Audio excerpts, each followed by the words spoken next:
안녕하세요. 저는 올해 58입니다. 소도시에서 방문 요양센터 행정과 운영을 맡아 일해 온 평범한 여자예요. 저는 그리 잘난 건 없지만 그래도 평생을 성실하게 살아왔다는 자부심이 있었습니다. 젊어선 먹고 사는 데만 집중했던 터라 정작 제일 소중한 가족의 마음을 들여다볼 여유가 없었어요. 남편은 건설 현장 관리직에서 은퇴한 후 파트타임으로 일하고 있고 저희 아들은 34세 중견기업에서 기술 영업으로 일하고 있습니다. 저는 제 아이를 옆에서 지켜보며 엄마로서 할 일들을 해주면 그뿐이라고 생각했어요. 그런데 어느 날 별 문제 없을 거라 믿었던 우리 아들에게 예상치 못한 일이 생기고 말았습니다. 저희 가족에게 일어났던 그 황당한 일에 대해 지금 말씀드려 볼게요. 그 일은 아들이 결혼 상대를 데려온 날부터 시작됐습니다. 자, 이야기 시작하기 전에 구독과 좋아요 부탁드립니다. 여러분의 작은 손길 하나하나가 저에게 큰 힘이 됩니다. 그럼 이제 시작할게요. 제 얘기를 먼저 좀 해야 할 것 같아요. 저는 딸이라는 이유만으로 집안일과 생계를 떠맡으며 컸습니다.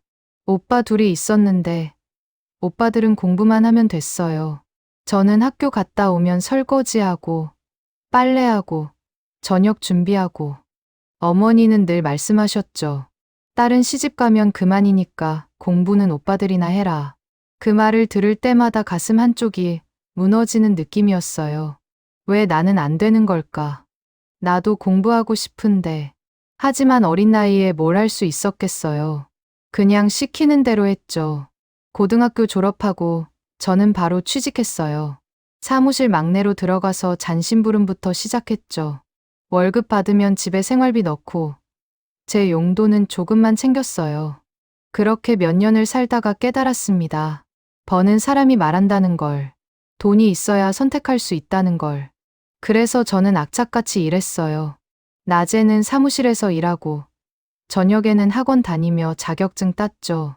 하나, 둘씩 자격증이 쌓이니까 할 수 있는 일이 늘어났어요. 그렇게 혼자 힘으로 살아가는 법을 배웠습니다. 그래서인지 저는 누구에게도 기대지 않는 어른이 됐어요. 남편을 만나 결혼하고 아들을 낳았지만 제 인생에서 제일 믿을 건 결국 나 자신이라는 걸 잊은 적이 없었죠. 그렇게 살다 보니 어느덧 아들이 30이 넘었어요. 주변에서 결혼 얘기가 나올 때마다 저는 조용히 기다렸죠. 재촉하지 않았어요. 아들이 좋은 사람 만나서 행복하면 그게 최고라고 생각했거든요. 그러던 어느 날이었어요. 아들이 저녁 먹으러 오겠다고 했어요. 평소엔 혼자 오는데 그날은 목소리가 달랐어요. 뭔가 떨리는 느낌이었죠. 엄마, 오늘 같이 갈 사람 있어. 제 심장이 쿵하고 내려앉았어요. 드디어 누군가를 데려오는구나. 기쁘면서도 긴장됐죠. 어떤 사람일까? 우리 아들을 행복하게 해줄 수 있을까? 저는 아들이 좋아하는 음식들을 준비했어요. 된장찌개, 제육볶음, 계란말이. 정성스럽게 상을 차렸죠. 현관문이 열렸어요. 엄마, 다녀왔어요. 아들 뒤로 한 여자분이 조심스럽게 들어왔어요. 첫 인상은 단정했어요. 깔끔한 옷차림에 예의 바른 인사. 그런데 눈빛이 너무 조심스러웠어요. 마치 실수라도 할까봐 온 신경을 곤두세운 사람처럼. 안녕하세요. 강여린이라고 합니다. 허리를 깊이 숙여 인사했어요. 목소리도 작았죠. 저는 그 아이의 어깨가 긴장으로 움츠러든 걸 봤어요. 어머, 예쁘네. 들어와. 밥 차려놨어. 감사합니다. 식탁에 앉아서 밥을 먹는데 그 아이는 정말 조심스럽게 먹었어요. 젓가락질 하나하나가 신중했죠. 반찬 집을 때도 제일 가까운 것만 조금씩. 저는 속으로 왜 저렇게 눈치를 볼까 싶었어요. 여린아, 편하게 먹어. 더 먹고 싶은 거 있으면 말하고. 아, 네. 맛있어요. 잘 먹겠습니다. 그 아이가 웃었는데 그 웃음이 어딘가 슬펐어요. 왜 그런지는 모르겠는데 가슴 한쪽이 먹먹했죠. 식사를 마치고 거실로 자리를 옮겼어요. 아들이 제 눈을 보며 뭔가 말하려는 표정을 지었죠. 저는 고개를 끄덕여줬어요. 엄마, 저희 결혼하려고요. 제 손이 살짝 떨렸어요. 기쁨과 걱정이 동시에 밀려왔죠. 그런데 예비 며느리의 표정이 어두워졌어요. 뭔가 말하기 힘든 게 있는 것 같았죠. 어머니, 제 얘기를 먼저 드려야 할 것 같아요. 그 아이가 손을 꽉 쥐었어요. 손등에 핏줄이 붉어졌죠. 저는 가만히 기다렸습니다. 부모님은 계세요. 하지만 사정이 있어서 집에는 들어가지 않았어요. 제 귀가 쫑긋했어요. 부모가 계신데 집에 안 들어갔다고. 심장이 두근거리기 시작했죠. 고등학교 때부터 교회 봉사단체 도움받으면서 살았어요. 장학금이랑 생활비 지원받고 대학도 그렇게 나왔어요. 지금은 프리랜서 디자이너로 일하면서 혼자 살고 있고요. 그 말을 할 때 예비 며느리의 목소리가 점점 작아졌어요. 고개도 푹 숙였죠. 마치 죄를 고백하는 것처럼. 부모님이랑은 연락 안 하세요? 가끔. 안부 정도만요. 제가 폐를 끼치고 싶지 않아서. 그 순간 저는 알았어요. 이 아이가 얼마나 외로웠을지. 집이 있는데도 들어가지 못한 인생이 얼마나 버거운지. 저도 비슷한 경험이 있었으니까요. 돈 없고 힘없는 딸로 살면서 집에 있어도 없는 것처럼 지낸 시간들. 그 아이의 눈빛에서 과거의 제 모습이 보였어요. 열이 나? 제가 그 아이의 손을 잡았어요. 차가웠어요. 떨리고 있었죠. 넌 잘못한 게 없어. 폐 끼치는 거 아니야. 이제 우리 가족이 되면 되는 거야. 예비 며느리의 눈에서 눈물이 뚝 떨어졌어요. 그 아이가 얼마나 이 말을 듣고 싶었을까요? 입술을 깨물며 울음을 참는 모습이 너무 안쓰러웠어요. 며칠 후 상견례 날짜가 잡혔습니다. 예비 며느리 부모님도 참석하신다고 했어요. 저는 조금 놀랐죠. 부모님이 계시긴 하구나. 하지만 동시에 궁금했어요. 어떤 분들이길래 딸을 집에 안 들였을까? 상견례 장소는 사돈댁에서 정한 한정식집이었어요. 고급스러운 곳이었죠. 저는 단정한 옷을 골라 입었어요. 남편도 정장을 깔끔하게 차려입었고요. 약속 시간보다 5분 일찍 도착했는데 이미 사돈댁 어른들이 앉아 계셨어요. 제 심장이 두근거렸죠. 손에 땀이 났어요. 안녕하십니까. 제가 먼저 인사했어요. 허리를 숙였죠. 아, 네. 안녕하세요. 사부인이 대답했어요. 첫인상은 깔끔했어요. 정갈한 한복의 자세도 곧았고요. 하지만 눈빛이 차가웠어요. 웃고 있는데 눈은 웃지 않았달까요. 사돈 어르신은 조용히 앉아 계셨어요. 말이 거의 없었죠. 그리고 예비 며느리 부모님도 계셨어요. 어머니는 무표정했고 아버지는 불편해 보였어요. 딸을 보는 눈빛이 따뜻하지 않았어요. 오히려 부담스러워하는 것 같았죠. 제 가슴이 답답해졌습니다. 늦지 않으셨어요. 앉으세요. 사부인이 자리를 권했어요. 저희는 자리에 앉았죠. 음식이 나오기 시작했어요. 처음엔 가벼운 대화가 오갔어요. 날씨 이야기, 오는 길 이야기. 그런데 사부인의 질문이 점점 날카로워졌어요. 댁은 지금 사시는 집이 작아세요? 네. 그렇습니다. 남편이 대답했어요. 사부인이 고개를 끄덕이더니 저를 봤어요. 어머님은 무슨 일 하시는지 여쭤봐도 될까요? 방문 요양센터에서 행정 일을 하고 있어요. 아, 그렇군요. 그럼 수입은 안정적인 편이시겠네요. 저는 속으로 벌써 돈 얘기를 하네 싶었어요. 불편했지만 참았죠. 그럭저럭 살 만큼은 됩니다. 그러더니 사부인이 예비 며느리를 봤어요. 눈빛이 더 차가워졌죠. 여린 씨는 프리랜서라고 들었는데 수입이 들쭉날쭉하지 않나요? 예비 며느리가 움찔했어요. 손이 떨렸죠. 네. 프로젝트 단위로 일하다 보니 그런 편은 있어요. 그럼 힘들겠네요. 불안정하잖아요. 열심히 하고 있습니다. 예비 며느리의 목소리가 작아졌어요. 저는 손을 꽉 쥐었죠. 화가 나기 시작했거든요. 부모님이랑은 왜 따로 사세요? 사부인이 또 물었어요. 이번엔 예비 며느리 어머니를 힐끗 보면서요. 예비 며느리 어머니는 고개를 돌렸어요. 딸을 외면했죠. 개인적인 사정이 있어서. 개인적인 사정. 부모 자식 사이에 무슨 사정이 있길래 따로 살아요? 사부인의 목소리가 높아졌어요. 주변 테이블에서 사람들이 쳐다봤죠. 저는 더 이상 참을 수 없었어요. 그건 각 가정마다 사정이 있는 거 아니겠습니까? 우리가 판단할 일은 아니지 않나요? 판단이 아니라 궁금해서 여쭤본 거예요. 사돈들 사이인데 이 정도는 알아야죠. 사부인이 저를 째려봤어요. 저도 눈을 피하지 않았죠. 분위기가 싸늘해졌습니다. 상견례는 그렇게 어색하게 끝났어요. 인사를 나누고 헤어졌는데 제 마음은 편하지 않았어요. 예비 며느리의 얼굴이 창백했거든요. 괜찮아. 열이나 신경 쓰지 마. 죄송해요, 어머니. 쟤 때문에. 아니야. 내 잘못이 아니야. 저는 그 아이를 안아줬어요. 가늘게 떨리는 어깨가 느껴졌죠. 며칠이 지났어요. 저는 요양센터 업무를 보고 있었는데 전화가 왔어요. 사부인이었죠. 잠깐 할 말이 있는데요. 혼자 나오실 수 있어요? 목소리가 차가웠어요. 심상치 않았죠.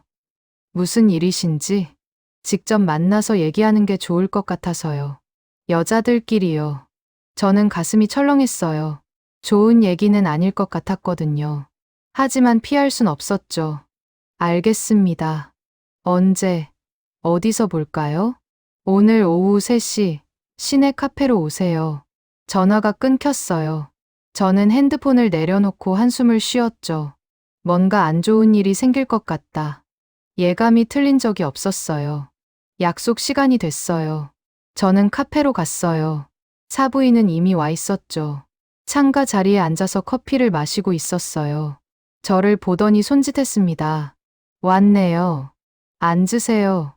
저는 자리에 앉았어요. 심장이 빠르게 뛰었죠. 손바닥에 땀이 났어요. 무슨 얘기를 하시려고. 말을 다 끝내기도 전에 사부인이 가방에서 뭔가를 꺼냈어요. 하얀 봉투였죠. 두툼했어요. 그걸 테이블 위로 밀어 던졌습니다. 이거 받고 결혼 없던 일로 하세요. 제 손이 얼어붙었어요. 귀를 의심했죠. 지금 뭐라고 했지? 뭐라고 하신 거예요? 봉투 열어보세요. 500만 원 들어있어요. 그 정도면 충분하죠? 저는 봉투를 보지도 않았어요. 사부인의 눈을 똑바로 봤죠. 무슨 뜻으로 이러시는 겁니까? 무슨 뜻은요? 결혼 안 시킨다는 뜻이죠. 우리 아들한텐 안 맞아요. 그 애가. 사부인의 목소리가 차갑게 식었어요. 마치 물건 거래하듯 말했죠. 제 안에서 뭔가 부글부글 끓어올랐어요. 왜 안 맞는데요? 우리 아들은 그 애를 좋아합니다. 부모가 있는데도 집에 안 들어가 산다는 것부터 불안해요. 뭔가 문제가 있으니까 쫓겨난 거 아니에요? 쫓겨난 게 아니라 스스로 나온 거예요. 제 목소리가 높아졌어요. 참고 있던 게 터져 나왔죠. 똑같은 거죠. 어쨌든 부모 없이 혼자 살았잖아요. 봉사단체 도움받고, 지원금 받고. 그런 애들은 결국 기대려 들게 돼 있어요. 뭐라고요? 시집 오면 시댁한테 손 벌릴 거란 말이에요. 없이 살던 애들이 다 그래요. 처음엔 괜찮은 척 하다가 나중엔 돈 달라, 도와달라 할 거예요. 저는 숨이 막혔어요.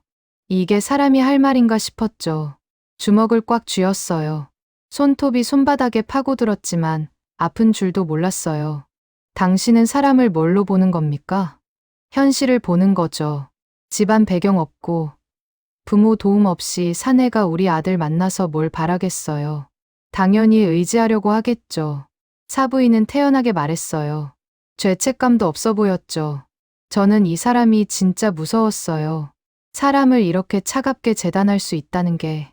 그 애는 그런 애가 아닙니다. 어떻게 알아요?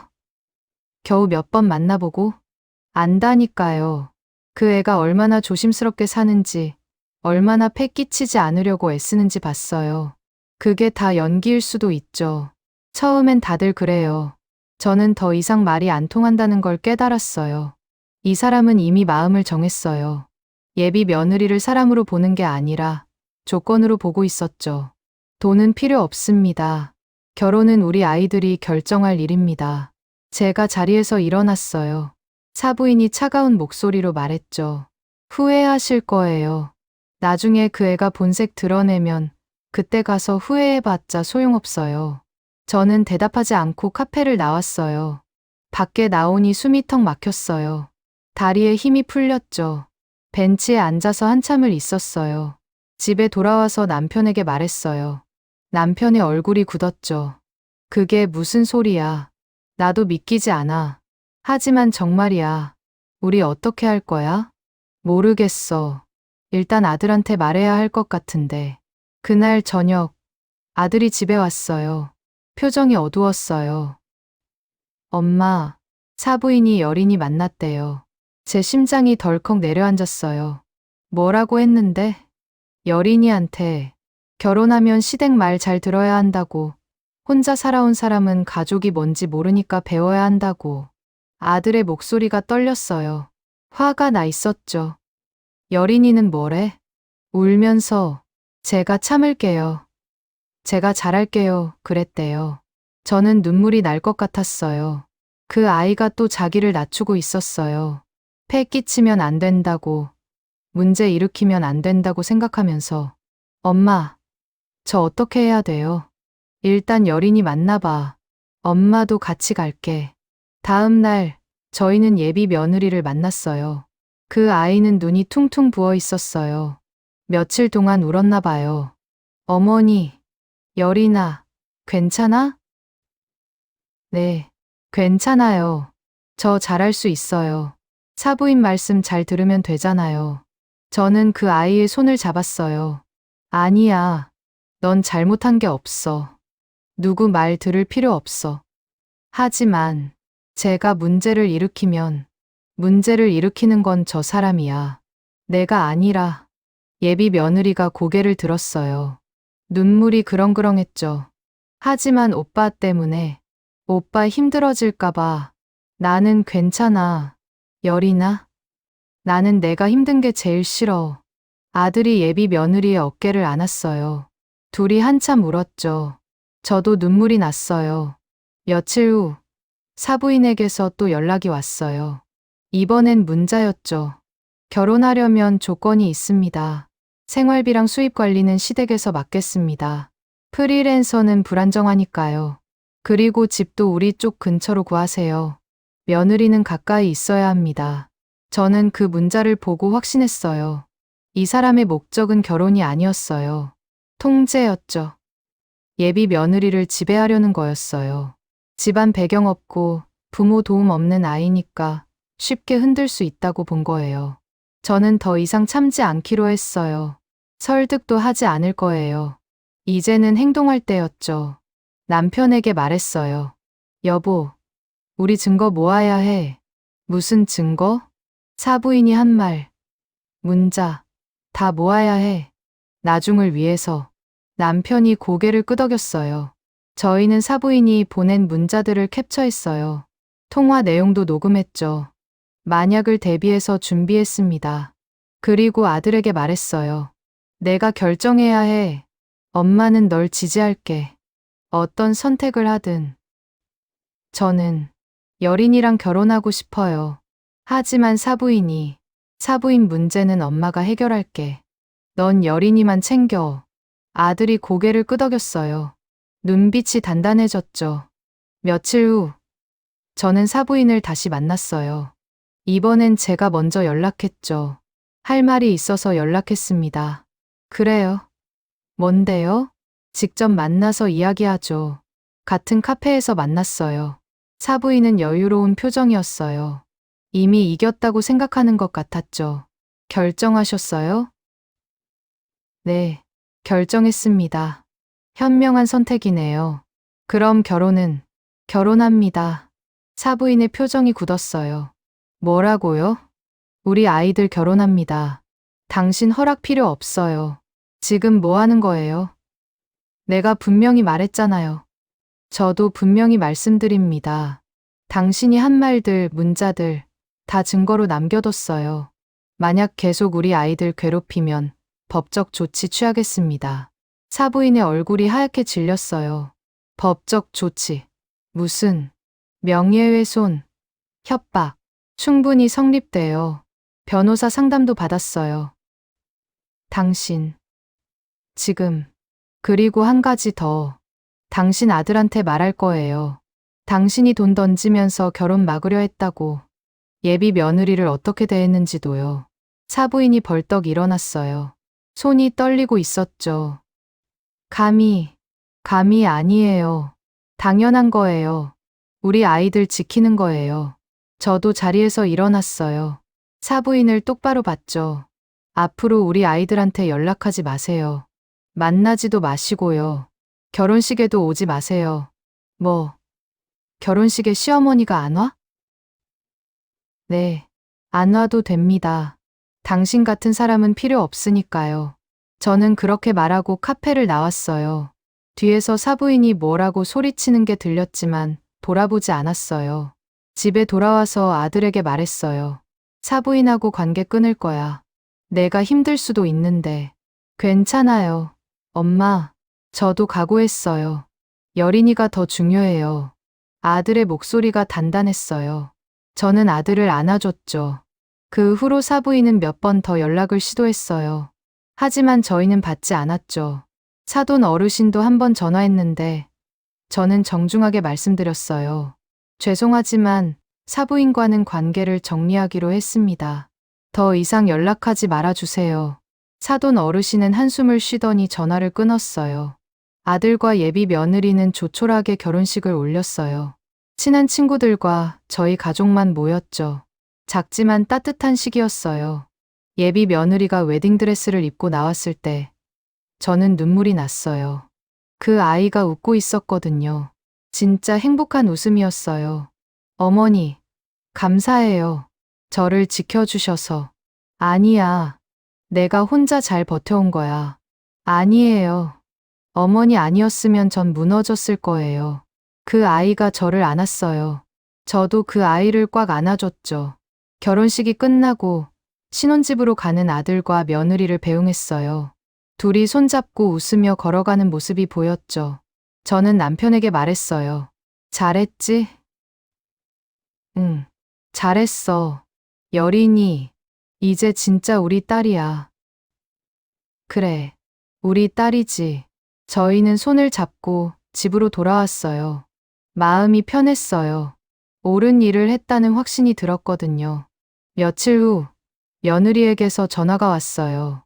어머니, 저 이사 준비하고 있어요. 그래. 혼자 하기 힘들지 않아? 괜찮아요. 오빠가 도와주고 있어요. 그런데 어머니. 왜? 저, 처음으로 진짜 집이 생긴 것 같아요. 제가 돌아갈 수 있는 곳이요. 며느리의 목소리가 떨렸어요. 저도 눈물이 났죠. 그래. 넌 이제 혼자가 아니야. 우리가 있어. 네. 고맙습니다. 어머니. 전화를 끊고 저는 창밖을 봤어요. 햇살이 따뜻하게 들어왔죠. 저는 생각했어요.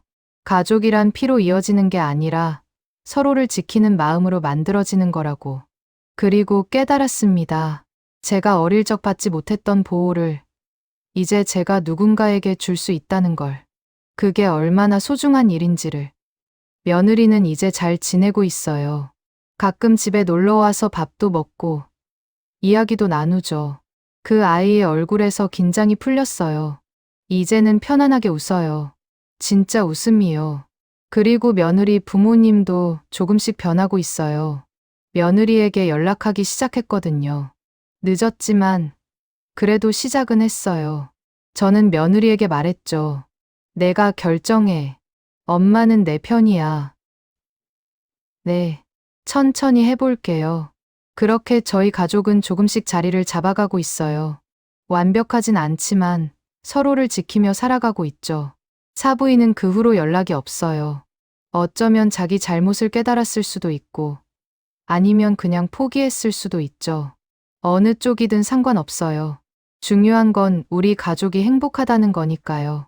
며칠 전에는 며느리가 임신 소식을 전해줬어요. 저는 눈물이 날 만큼 기뻤죠. 우리 며느리가 엄마가 되다니. 그 아이가 받지 못했던 사랑을 이제 자기 아이에게 줄 수 있게 됐어요. 어머니, 저 잘할 수 있을까요? 당연하지. 넌 이미 충분히 강한 사람이야. 엄마처럼 될 수 있을까요? 나보다 더 좋은 엄마가 될 거야. 며느리가 웃었어요. 눈물을 글썽이면서요. 저도 웃었죠. 행복한 눈물이었어요. 지금 생각해보면 그때 제가 물러서지 않아서 정말 다행이에요. 만약 사부인 말대로 했다면 우리 며느리는 평생 상처를 안고 살았을 거예요. 그리고 우리 아들도 행복하지 못했겠죠. 사람을 조건으로 재단하고 약한 사람을 짓밟으려는 사람들. 그런 사람들에게 절대 굴복해선 안 돼요. 특히 가족이라는 이름으로 누군가를 지배하려 할 때는 더더욱 맞서야 해요. 저는 배웠어요. 진짜 가족은 혈연이 아니라 서로를 지키고 보호하는 마음에서 시작된다는 걸. 그리고 그 마음이 있다면 어떤 어려움도 이겨낼 수 있다는 걸.